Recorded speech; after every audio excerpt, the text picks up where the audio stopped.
Ar yr 8fed ar 20 a'r 9fed ar 20 o Awst eleni cafodd Gwyl Crug Mawr I gynnal yn Aberteifi.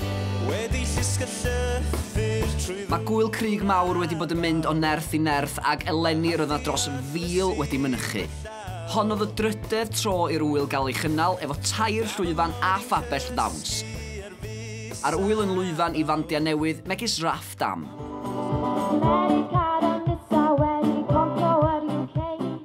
Ni'n band gwarinol, ond mae fe'n eitha simple. Mae'n quite simple. Mae'n modern.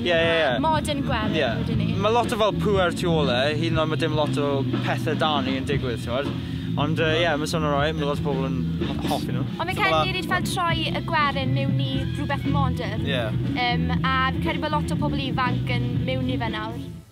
Enw'r llwyfan dawns oedd y Coryn Du, sydd â thema wahanol bob blwyddyn ac eleni maes awyr oedd y thema.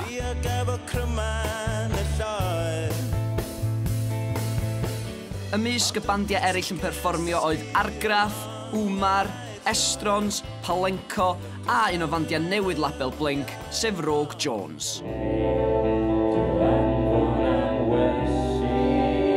Y set Crug Mawr heno yn hollol beautiful achos oedd y machlud jyst tu ôl ni a llwyth o blant, llwyth o rieni, llwyth o pawb. Jyst yn dawnsio, wnaethon ni conga ar y diwedd a nath pawb ymuno mewn. Oedd yn hyfryd, yn dwlu'r chwarae yma, lle gorau. Oedd e'n gred, ac nath chwarae ni mae llynedd, a oedd e'n briliant. A oedd e'n neis cael dyn nhw'n ma'n chwarae to. A fel so lot o bobl falle wedi dod I weld ni ar ôl gweld ni blwyddyn diwetha, oedd e'n neis. Ac am fwy o hanes a lluniau o'r wyl cerwch draw I crugmawr.com.